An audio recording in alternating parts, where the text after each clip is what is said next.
आपके will up count channel में आपका स्वागत है। आज अपन बात करेंगे क्वेश्चन नंबर 1 की और क्वेश्चन नंबर 3। जो एक छोटे क्वेश्चन आते हैं वो यहाँ से आने की संभावना होती है, क्योंकि आए हुए भी हैं क्वेश्चन, वो आपको बताए भी जाएंगे। तो पहले टॉपिक की बात करें, ऊर्जा बैंड सिद्धांत के आधार पर। ऊर्जा बैंड सिद्धांत के आधार पर पदार्थों का वर्गीकरण। तो एक बात देखना यहाँ पर, एक तो कुचालक होता है, एक चालक होता है, एक क्या होता है, अर्धचालक होता है। ठीक है, तो इसमें देखना पहली बात क्या होता है, वे पदार्थ, जो इसकी परिभाषा क्या होगी, वे पदार्थ जिनमें चालन बैंड व संयोजी बैंड। वे पदार्थ जिनमें चालन बैंड, एक तो चालन बैंड हो गया, एक क्या हो गया, संयोजी बैंड। चालन बैंड व संयोजी बैंड के मध्य वर्जित ऊर्जा अंतराल, इसको क्या बोलेंगे, वर्जित। इसको डेल को क्या बोलेंगे, वर्जित। क्या बोले इसको, वर्जित। वर्जित ई का मतलब क्या होगा यहाँ पर, वर्जित ऊर्जा। वर्जित ऊर्जा और जी का मतलब क्या होगा, अंतराल, मतलब गैप। ठीक है, तो वर्जित ऊर्जा अंतराल 3। अब एक बात देखना यहाँ पर क्या दे रखा है, डेल ई जी और ये 3 इलेक्ट्रॉन वोल्ट। तो इसका मतलब क्या है कि यहाँ मिनिमम तो कितना है, 3। तो क्या कह रहा है, वे पदार्थ जिनके चालन बैंड व संयोजी बैंड के मध्य वर्जित ऊर्जा अंतराल, 3 से क्या हो, अधिक हो। 3 से अधिक मतलब कि ये बड़ा मुंडा किसकी तरफ आ रहा है, डेल जी की तरफ। तो 3 से क्या हो, अधिक हो, 4 5 6 7 8। ठीक है, तो क्या अधिक हो, क्या कहलाएंगे, कुचालक कहलाता है। ठीक है, और क्या होता है इसका, देखो उदाहरण क्वेश्चन कहाँ से क्या बनता है, परम तापर, सामान्य तापर क्या होगा इसका, सामान्य तापर। एक दे रहा ना, सामान्य तापर, सामान्य तापर क्या होगा, तो ये इलेक्ट्रॉन होते हैं, मुक्त इलेक्ट्रॉन, ये कहाँ से होगी, संयोजी बैंड से चालन बैंड में नहीं जा पाते, इस बात को ध्यान रखना। तो ये पूछता है कुचालक में सामान्य ताप पर संयोजी बैंड से चालन बैंड में इलेक्ट्रॉन जा पाते हैं। ठीक है, तो इसका क्वेश्चन बन सकता है यहाँ पर। दूसरी बात, इसकी थ्योरी बात करें, वे पदार्थ, इसका क्या हो जाएगा, वे पदार्थ जिनमें चालन बैंड व संयोजी बैंड।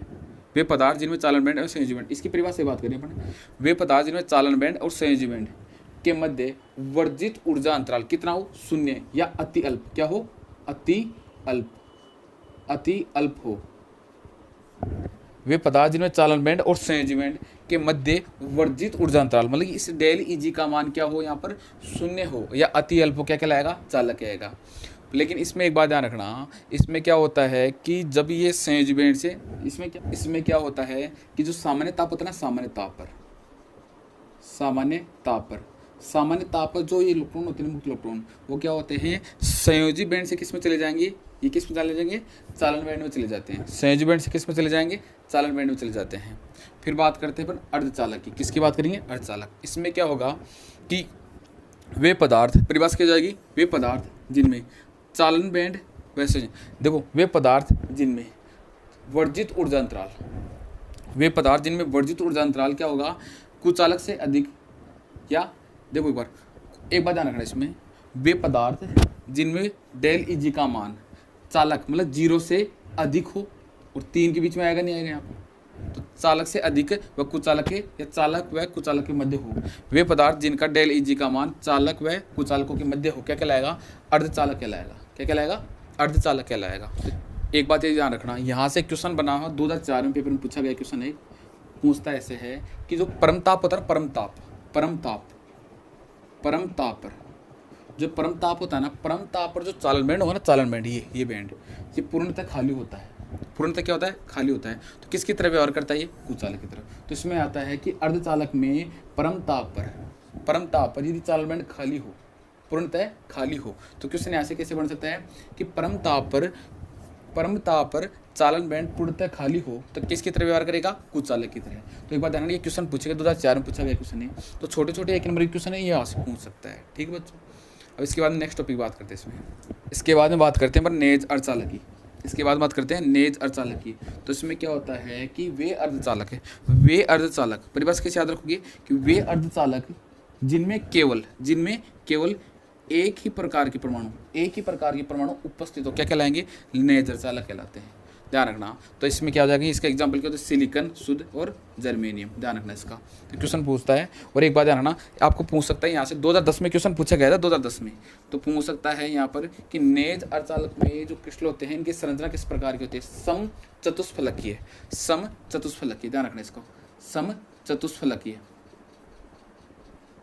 ठीक है बच्चों, इसका ध्यान रखना है। यहाँ पर एक क्वेश्चन यहाँ से बनता है कि नेज अर्धचालक, पहले बात पूछ सकता है यहाँ पे 1 नंबर में कि परिभाषा बताओ, या इसकी आकृति पूछ सकता है, ध्यान रखना इसका। तो देखो नेज अर्धचालक क्या होगा कि वे अर्धचालक जिनमें केवल एक ही प्रकार के परमाणु उपस्थित हो, क्या कहलाएगा, नेज अर्धचालक कहलाएगा। और एग्जाम्पल में सिलिकॉन और जर्मेनियम। और 2010 में पूछा गया क्वेश्चन है, इसके क्रिस्टलों की जो संरचना होती है वो कैसी होती है, वो क्या होती है, समचतुष्फलकीय है। ठीक है, समचतुष्फलकीय है। ठीक है बच्चों, इसके बाद नेक्स्ट देखना, अपद्रव्य अर्धचालक, ध्यान रखना इसकी परिभाषा कैसे बनेगी, अपद्रव्य अर्धचालक। तो एक बात ध्यान रखना इसका, इसकी परिभाषा क्या होगी कि वे अर्धचालक, परिभाषा कैसे होगी, इसी से बना लो, वे अर्धचालक जिन नेज अर्धचालकों में विशेष प्रकार की अशुद्धि मिला दी जाए। यदि नेज अर्धचालकों में विशेष प्रकार की अशुद्धि मिला देंगे ना, तो क्या कहलाएगा, अपद्रव्य अर्धचालक कहलाते हैं। ध्यान रखना इसकी परिभाषा। ठीक है बच्चों, तो एक ध्यान रखना, ये 2 प्रकार के होंगे, एक तो एन प्रकार के अर्धचालक और एक पी प्रकार के अर्धचालक। ठीक है बच्चों, एक बात ये ध्यान रखना, अपद्रव्य अर्धचालक 2 प्रकार के होंगे आपके पास। तो एक तो क्या होता है, देखो एक बात इसको समझना, यहाँ से क्वेश्चन बनता है, यहाँ से भी ध्यान रखना, एक तो एन प्रकार का, ध्यान रखना, एन प्रकार के अर्धचालक होते हैं, एक पी प्रकार के अर्धचालक होते हैं, पी प्रकार के। तो ध्यान रखना इसमें, क्वेश्चन यहाँ से बनता है। एक तो देखो अपद्रव्य अर्धचालक कितने प्रकार के होंगे, 2 प्रकार के, एन प्रकार का अर्धचालक और पी प्रकार का अर्धचालक। तो यहाँ पर कैपिटल ले लेना है, कैपिटल एन प्रकार के अर्धचालक। ठीक है बच्चों, तो एक बात देखना है यहाँ पर, एन प्रकार के अर्धचालक परिभाषा कैसे होगी, ध्यान रखना, यदि अपन नेज अर्धचालकों में, परिभाषा देखने यहाँ पर, नेज अर्धचालकों में यदि मैं पंच संयोजी अशुद्धि मिला दूं, ठीक है, यदि नेज अर्धचालकों में पंच संयोजी अशुद्धि मिला दूंगा ना, तो इसे बना प्रकार क्या कहलाएगा, एन प्रकार का अर्धचालक कहलाएगा। यदि मैं नेज अर्धचालकों में त्रिसंयोजी अशुद्धि मिला दूंगा, तो इस प्रकार के अर्धचालक क्या बोलेंगे, पी प्रकार का अर्धचालक कहलाता है। ठीक है बच्चों, तो इसको याद रखना कि नेज अर्धचालक में यदि पंच संयोजी मिलाते हैं तो एन प्रकार का अर्धचालक, और नेज अर्धचालक में यदि त्रिसंयोजी मिलाते हैं तो क्या बन जाएगा, पी प्रकार का अर्धचालक। तो एक बात देखना, इसका जो क्वेश्चन यहाँ से बनेगा, देखो एक बात देखना, यहाँ पर एग्जाम्पल है, तो याद रखना, ट्रिक देखना है यहाँ पर, पास सब, मतलब कि सब पास हैं, मतलब कि सब पास, या ऐसे भी याद रखो, सब पास। ठीक है, तो ध्यान रखना, आपको क्वेश्चन ऐसे पूछ सकता है, जैसे कोई जर्मेनियम दे दिया आपको, क्या दे दिया, जर्मेनियम दे दिया आपको, यहाँ पर जर्मेनियम में या शुद्ध जर्मेनियम में अशुद्धि मिला जाए फास्फोरस, तो किसका उदाहरण होता है, किस प्रकार का, एन प्रकार का। तो ध्यान रखना, इसका क्वेश्चन पूछा गया जो आपको बताऊंगा अभी। ठीक है, तो इसका देखो, इसका जो एग्जाम्पल है उसको याद रखना, बैंगन, आलू, गाजर, इन। ठीक है, बैंगन, आलू, गाजर, इन। ठीक है, इसको याद रखना, पास सब। ठीक है, इसको याद रखना, क्योंकि ये आपको ऐसे जर्मेनियम के साथ दे दिया मैंने, इसको दे देगा या इसको दे देगा, क्वेश्चन ऐसे पूछता है। 2005 में पूछा गया क्वेश्चन है बैंगन, एक बार देखना, बैंगन, आलू, गाजर, इन। ध्यान रखना, ट्रिक से याद रखना, क्वेश्चन यहाँ से कैसे पूछता है कि जर्मेनियम में यदि गैलियम मिला दिया जाए तो किस प्रकार की अशुद्धि है, ये क्वेश्चन पूछा गया है 2005 में। ठीक है, 2005 में क्वेश्चन पूछा गया है, तो ये जर्मेनियम में गैलियम की अशुद्धि मिला जाए किस प्रकार का हो जाएगा, पी प्रकार का। तो क्वेश्चन भी पूछा गया है आपके। ठीक है बच्चों, इसके बाद देखो नेक्स्ट देखना, बच्चों, जेनेडाइड होता है, जेनेडाइड। तो ऐसा पीएन, देखो इसकी परिभाषा कैसे होगी, ऐसा पीएन संधि डायोड जो पश्चय विभव पर, किस पर, पश्चय विभव पर। तो एक बात ध्यान रखना यहाँ पर, ऐसा पीएन संधि डायोड जो पश्चय विभव पर अपने में से तेजी से विद्युत धारा प्रवाहित करने दे, क्या कहलाएगा, जेनेडाइड। मतलब कि आई का प्रवाह अपने में से तेजी से प्रवाहित करने दे, क्या कहलाएगा, जेनेडाइड। तो इसका याद रखना। और एक बात रखना, इसका प्रतीक चिन्ह पूछता है एग्जाम में, ये क्वेश्चन पूछा गया है, प्रतीक चिन्ह बताओ, जेनेडाइड का प्रतीक चिन्ह बताओ। तो 1 नंबर में क्वेश्चन आ सकता है यहाँ से। ठीक है बच्चों, दूसरी बात, एक देखो अग्रदिशी बायस होता है, अग्रदिशी की पश्चदिशी बायस।